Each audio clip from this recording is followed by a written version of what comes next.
My son-in-law has been making advances at me ever since my daughter gave birth, and what I discovered will make your blood boil. I was standing in my daughter's kitchen in Toronto, warming up breast milk at 2 in the morning, when I felt hands slide around my waist from behind. "You're so beautiful, Mom," Derek whispered into my ear, his breath hot against my neck. "Sarah's lucky she got your genes." Welcome, besties. Say hi in the comments and let us know where you're watching from, because I'd love to see how far my story reaches. To my returning besties, if you stop in the middle of the story, you'll have dreams wondering how it ended. So, to avoid this curiosity, ensure you be a part of this story till the end. I promise you won't regret it. If you enjoy marriage drama and wise lessons, be sure to like the video, subscribe, turn on the notification bell, and share it with someone who'd love it too. I froze completely. My daughter Sarah was upstairs sleeping, exhausted from her emergency C-section just 5 days earlier. My granddaughter Emma was crying in her bassinet in the living room. And here was Derek, my son-in-law of 3 years, touching me like I was one of his colleagues at the tech company where he worked. "Derek, what are you doing?" I yanked myself away and spun around to face him. He smiled, that charming smile that had won over my daughter during their university days in London. "Relax, Linda. I'm just saying you look good for 52. Sarah's been so focused on the baby, I thought you might appreciate some attention. Get away from me right now." My voice shook, but I kept it low. Emma was still crying and Sarah needed her rest. Derek raised his hands in mock surrender. Okay. I was just being friendly. Don't make it weird." Don't make it weird. He had just put his hands on his mother-in-law while his wife recovered from major surgery, and I was making it weird. I grabbed the bottle and walked past him to tend to Emma. My hands trembled as I picked up my granddaughter. This couldn't be happening. I had flown all the way from my home in Sydney to help my daughter during the most vulnerable time of her life, and her husband was hitting on me? I fed Emma, rocking her gently while my mind raced.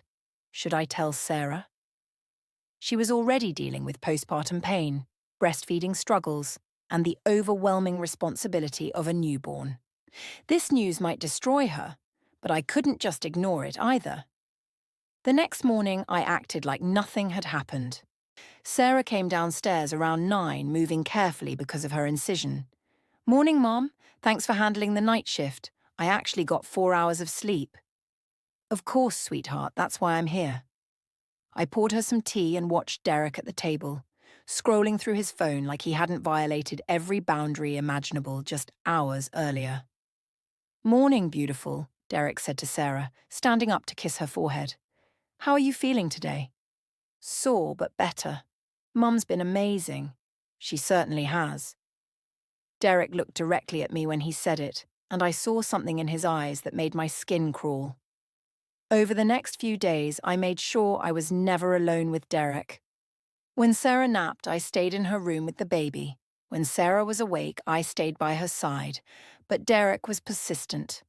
On day 8, Sarah asked me to run to the pharmacy to pick up more pain medication. "Derek can watch Emma for 20 minutes, she said. "He needs to bond with her anyway." I had no choice. I grabbed my coat and headed out into the cold Toronto January, my mind spinning. When I returned 30 minutes later, I heard voices upstairs. Sarah was crying. I ran up the stairs, my heart pounding. Sarah was sitting on the bed, Emma in her arms, tears streaming down her face. "What happened?" I rushed to her side. "It's nothing, Mom, just hormones." But she wouldn't look at me. Derek appeared in the doorway.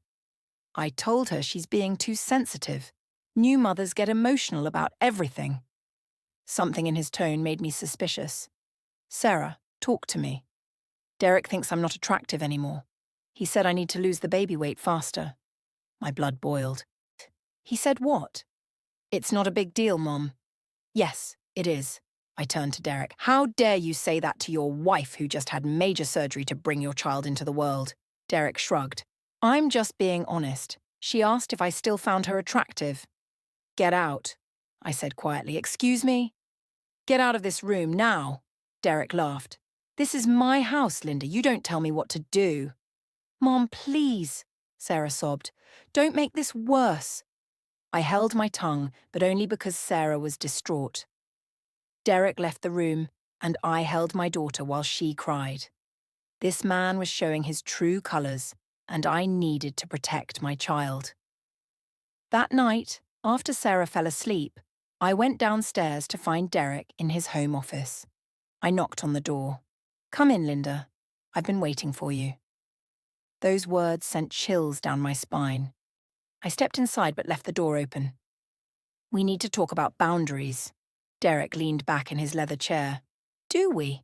Because I think you've been sending me signals since you got here. What signals? I've done nothing but avoid you. Exactly, playing hard to get. I like it. He stood up and walked toward me. Sarah's going to be focused on that baby for months. We could have some fun while you're here. She'd never know. I couldn't believe what I was hearing. You're disgusting. I'm your wife's mother. You're also a beautiful, lonely widow who hasn't been touched by a man in 3 years. Don't act like you don't want this. My husband had died 3 years ago after a long battle with cancer. The grief still sat heavy in my chest, and this monster was trying to use it against me. Stay away from me, Derek. So if you touch me again or disrespect Sarah one more time, I will tell her everything. He smiled. Tell her what? That her mother came on to her husband? Because that's what I'll say happened. Who do you think she'll believe? Her husband of 3 years, or her dramatic mother who never approved of me anyway? He was right about one thing. I had reservations when Sarah first brought Derek home. Something about him felt off, too smooth, too calculated. But Sarah was in love, and I supported her choice. Now I was paying for not trusting my instincts. I left his office shaking. I needed proof. I needed him to expose himself in a way that Sarah couldn't deny. The next day, I went to an electronics store and bought a small recording device. I felt sick doing it, but I had no choice. That evening, when Sarah was in the bath, I made sure the recorder was in my pocket and went to the kitchen where Derek was making coffee. Linda, I want to apologise for last night, he said when he saw me. I kept my distance. Apologise to your wife. I will, but I also want to apologise to you.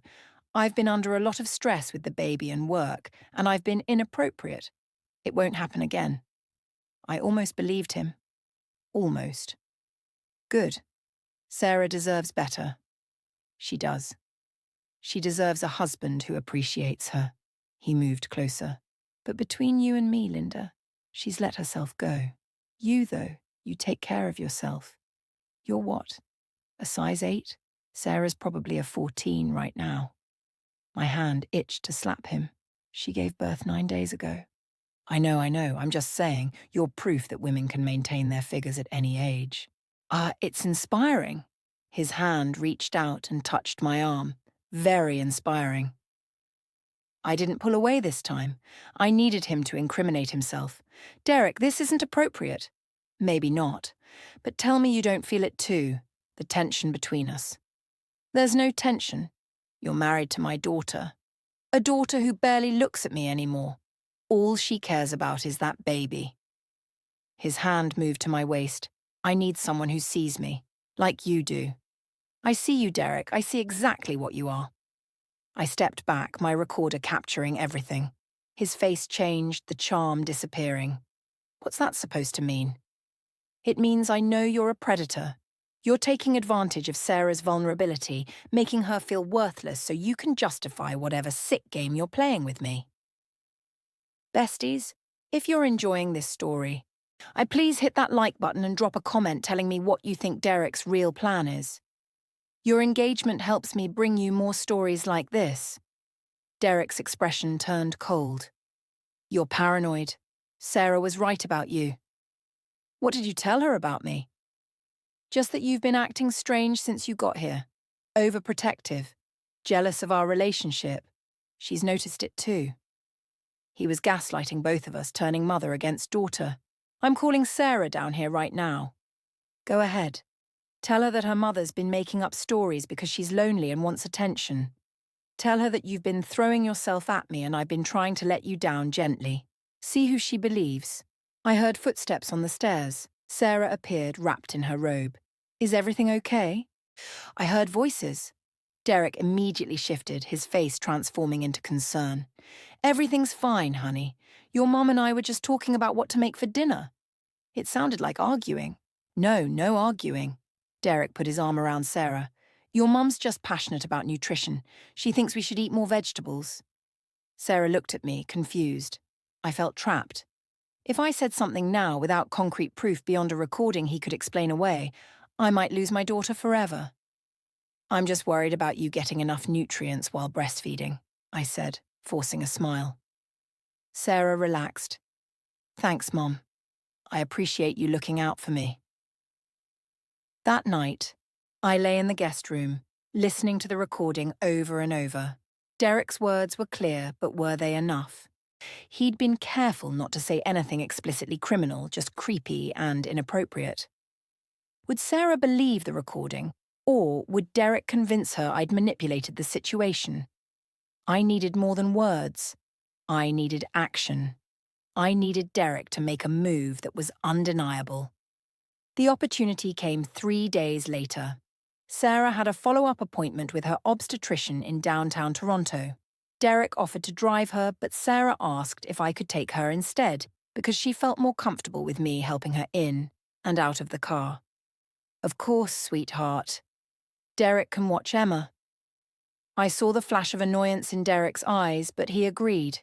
Before we left, I set up my phone in the living room, positioned to record the area where Emma's bassinet sat. I pretended I was leaving it to charge, but I'd set it to record video. The appointment took 2 hours. When we returned, Derek was on the couch, Emma asleep in his arms. He looked like the perfect father. How did it go? He asked. Good. Everything's healing well, Sarah said, taking Emma from him. I retrieved my phone, my heart pounding. Later, when everyone was asleep, I watched the footage. For the first hour, Derek was on his phone, checking on Emma occasionally. But then he made a call. Hey, beautiful. Yeah, she's gone with her mom. No, the baby's sleeping. I know, I miss you too. Next week, when her mother goes back to Australia, she has no idea. Yeah, Sarah's completely clueless. We just have to be patient a little longer. My hands shook so hard I almost dropped the phone. Derek was having an affair. But who was he talking to and what was happening next week? I kept watching. Derek ended the call and then opened his laptop. I couldn't see the screen clearly, but I could see him typing, smiling at whatever was on the screen. Then he picked up Emma, and my blood ran cold. Your mama's going to be so sad when Daddy gets full custody, he said to sleeping Emma. But don't worry, you'll love your new mommy much better. She's younger, prettier, and she actually wants me. He was planning to leave Sarah and take Emma. The advances toward me weren't about attraction. They were about manipulation. If he could make Sarah believe her own mother had betrayed her, Sarah would be isolated, vulnerable, and easier to destroy in a custody battle. I had to tell Sarah immediately. I went to her room and gently woke her up. Mom, what's wrong? Is Emma okay? Emma's fine, but we need to talk. Now. Somewhere Derek can't hear us. We went to the bathroom and I locked the door. I showed Sarah the video. I watched her face as she listened to Derek's phone call as she heard him talking about taking her baby. No, this can't be real. Tears streamed down her face. Who is he talking to? I don't know, but we need to find out. Sarah, there's more. He's been inappropriate with me since I got here. I told her everything. The kitchen incident, the office confrontation, everything. I played her the audio recording. Sarah sat on the bathroom floor sobbing. Why didn't you tell me right away? I was afraid you wouldn't believe me. And you're dealing with so much already. You're my mother. I would have believed you. She looked up at me, her eyes red. What do I do? We gather evidence. We figure out who he's talking to. And we protect you and Emma. Over the next 2 days, Sarah and I became investigators. We acted normal around Derek, but we were watching everything. Sarah checked his laptop when he showered and found emails to a woman named Jessica, a 26-year-old from his office. The emails went back 6 months, well before Emma was born. "I'm such an idiot," Sarah cried. "I was pregnant with his baby while he was planning a life with someone else." "You're not an idiot. He's a manipulator, but we're going to stop him." We learned that Derek and Jessica had been planning for Derek to divorce Sarah and claim she was an unfit mother due to postpartum depression. They'd use Sarah's emotional state against her, twist her normal postpartum struggles into evidence of mental instability, and Derek would get primary custody while paying minimal support. The kicker? Derek had been transferring money into hidden accounts for months. He was planning to claim poverty while hiding almost $200,000. Sarah called a lawyer friend who practiced family law in Toronto. We explained everything and provided all our evidence. The lawyer was horrified but impressed. "This is good, really good. We can work with this, but we need to be smart about how we proceed." The plan was simple. Sarah would confront Derek with the lawyer present and serve him with a restraining order and emergency custody papers simultaneously. We'd expose everything he'd done and make sure he couldn't spin the narrative. Or are you Team Sarah or Team Derek? Let me know in the comments. And don't forget to subscribe so you don't miss how this all ends. The confrontation happened on a Wednesday afternoon. Derek came home from work to find Sarah, me, the lawyer, and a police officer in the living room. "What's going on?" Derek's eyes darted between all of us. "Derek Thompson, you're being served with a restraining order and emergency custody documents," the lawyer said, handing him papers. Derek's face went white, then red. "What? Sarah, what is this?" "This is me protecting my daughter from a cheating, manipulative liar," Sarah said, her voice stronger than I'd heard it in weeks. "I know about Jessica. I know about the money. I know about your plan to take Emma and destroy me. That's insane. Whatever your mother told you, she's lying." "Actually, Derek, I have recordings, videos, emails, bank statements, all of it." Sarah stood up, holding Emma close. "You made one mistake. You underestimated me." Derek's mask finally cracked completely. "You ungrateful witch. I gave you everything. A home, a wedding, a baby. And this is how you repay me? You gave me trauma and lies, but you're done now." Derek turned to me, his face twisted with rage. "This is your fault. You turned her against me." "No, Derek, you did this yourself when you decided to be a predator and a cheater." The police officer stepped forward. "Sir, you need to leave the premises immediately. You're not to contact your wife or come within 500 meters of her or the child." Derek grabbed his laptop and some clothes, shooting daggers at us the entire time. "You'll regret this, Sarah. You'll never make it without me. And when I get custody of Emma, you'll never see her again." "Get out, Derek," the lawyer said calmly. "And I'd advise you not to make threats in front of a police officer." After Derek left, Sarah collapsed on the couch, crying with relief and grief. I held her and Emma, my heart breaking for my daughter but also swelling with pride. She'd found the strength to protect herself and her baby. The legal battle was intense. Derek hired an expensive lawyer and tried everything, including claiming I had manipulated Sarah during a vulnerable postpartum period. But our evidence was too strong. The recordings, the emails to Jessica, the hidden money, everything painted a clear picture of Derek's character. Jessica, when contacted by Sarah's lawyer, initially denied everything. But when presented with the emails and threatened with being named as a co-conspirator in financial fraud, she provided a statement. Derek had told her Sarah was mentally unstable and that the marriage had been over for years. Jessica had believed she was helping Derek escape an unhealthy situation. When she learned the truth, she was mortified. The final hearing was in March, 2 months after I'd arrived in Toronto to help with Emma. The judge ruled in Sarah's favour for everything. Full custody of Emma, child support based on Derek's actual income, including the hidden money, and a restraining order that would last 2 years. Derek was also required to attend counselling and could only see Emma in a supervised setting.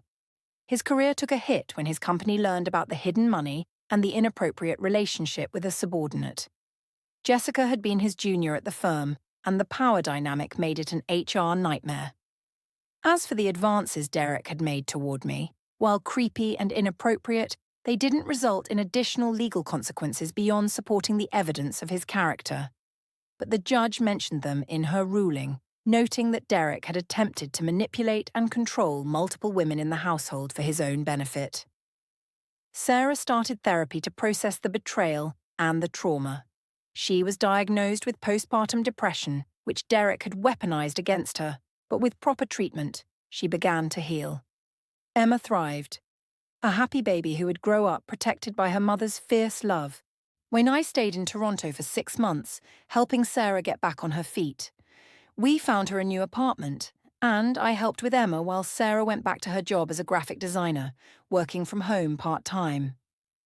One evening, as we sat watching Emma play on her activity mat, Sarah turned to me. "Mum, I'm sorry I didn't believe you right away when you were trying to warn me about Derek." "You believed me when it mattered, sweetheart. That's what counts. I just keep thinking about what would have happened if you hadn't been here. If you hadn't recorded him, hadn't caught him on camera, he would have destroyed me and taken Emma." But that didn't happen. You're strong, Sarah. You protected yourself and your daughter.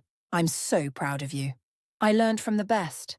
Sarah smiled, the first genuine smile I'd seen in months. Before I flew back to Sydney in July, Sarah threw me a small going-away party. Some of her friends came, people who had supported her through the divorce. One of them, a woman named Michelle, pulled me aside. "Linda, I have to tell you something. Derek tried the same thing with me 2 years ago at their wedding reception. I was Sarah's maid of honor, and he cornered me in the coat room and tried to kiss me. I pushed him away and thought about telling Sarah, but I convinced myself I'd misread the situation. I've felt guilty ever since." "Did you ever tell Sarah?" "I did, after everything came out. She said 2 other women from her friend group had similar experiences with Derek. He's a serial predator. And we all stayed quiet because we didn't want to cause drama or weren't sure we'd be believed." That conversation stayed with me on the flight home. How many women stay quiet about men like Derek because they're afraid of not being believed? How many daughters, mothers, sisters, friends endure inappropriate behavior because speaking up feels too risky? I decided to use my experience to help others. Back in Sydney, I started volunteering with a women's organisation that helps domestic abuse survivors. I share my story and Sarah's story to help other women recognise the signs of manipulation and control. Sarah's doing well now. Emma just turned 1, a milestone we celebrated over video call. Sarah's dating again, taking it slow, but she's learning to trust her instincts. She told me she'll never ignore red flags again. And she'll never let anyone make her doubt her worth. As for Derek, the last I heard, he was living with Jessica in a small apartment in Toronto. The relationship fell apart 6 months after they moved in together. Apparently, once Derek no longer had Sarah's income and the house he'd put in his name, and once Jessica realised he'd lied to her about everything, the relationship lost its appeal. Derek's now paying child support and living a much smaller life than the one he'd planned. Sometimes Sarah wonders if she should feel bad for him. I tell her the same thing every time. Derek made his choices. He chose to cheat, to lie, to manipulate, and to try to destroy the mother of his child. The consequences he's facing are the direct result of his actions. Besties, we're almost at the end, but before I finish, I want to hear from you. You can drop a comment about a time you or someone you know had to stand up to a manipulator. Your stories matter and might help someone else who's going through something similar. Looking back, I'm grateful I trusted my instincts that night in the kitchen. I'm grateful I had the courage to gather evidence, even when it felt wrong to spy on my own son-in-law. I'm grateful that Sarah found the strength to believe the evidence and protect herself. But mostly, I'm grateful that Emma will grow up knowing her mother is a warrior who chose her daughter's safety over comfort, convenience, and the fear of being alone. The experience taught me that sometimes the people who seem the most charming are hiding the darkest intentions. Derek had everyone fooled with his smile, his successful career, his attentive husband act. But underneath, he was calculating, cruel, and completely self-serving. If there's one lesson I want you to take from this story, it's this. Trust your instincts. If something feels wrong, it probably is. If someone's behavior makes you uncomfortable, you're not being dramatic or oversensitive. You're recognizing danger and you have every right to protect yourself. And if you're a mother worried about your daughter's relationship, talk to her. Keep the lines of communication open. Create a space where she feels safe telling you the truth, even if the truth is ugly. Sarah and I are closer now than we've ever been because we went through hell together and came out the other side. To anyone watching this who's in a situation like Sarah's or who's dealing with someone like Derek, please know that you're not alone. There are people who will believe you, and resources available to help you, and a way out. It might be hard and it might be scary, but you deserve better than to be manipulated, controlled, or abused. Document everything. Trust your gut. Reach out for help. And never ever let someone convince you that speaking up about abuse or inappropriate behavior makes you the problem. Sarah's rebuilding her life, one day at a time. Emma's thriving. And I'm back in Sydney, volunteering and living my life, but always just a phone call away if my daughter needs me. Derek thought he could manipulate 2 generations of women in the same household. He thought he was smarter than us, slicker than us, and that we'd never figure out his game. He was wrong. Women supporting women, mothers protecting daughters. And the courage to speak truth to power, those are forces that predators like Derek will never understand and can never defeat. Thank you for staying with me through this entire story, besties. Your support means everything. Now, I want you to do something for me. If you don't like this video, comment, share, and subscribe. It means you're Team Derek and you support manipulators who prey on vulnerable new mothers and disrespect family boundaries. I know that's not who you are, so show Derek and men like him that their behavior won't be tolerated. Hit that like button, drop a comment sharing your thoughts, subscribe to the channel for more real stories about standing up to toxic people, and share this video with someone who needs to hear it. Together we can create a community where women feel empowered to protect themselves and each other. I'll see you in the next story, and remember, you're stronger than you think, and you're never alone.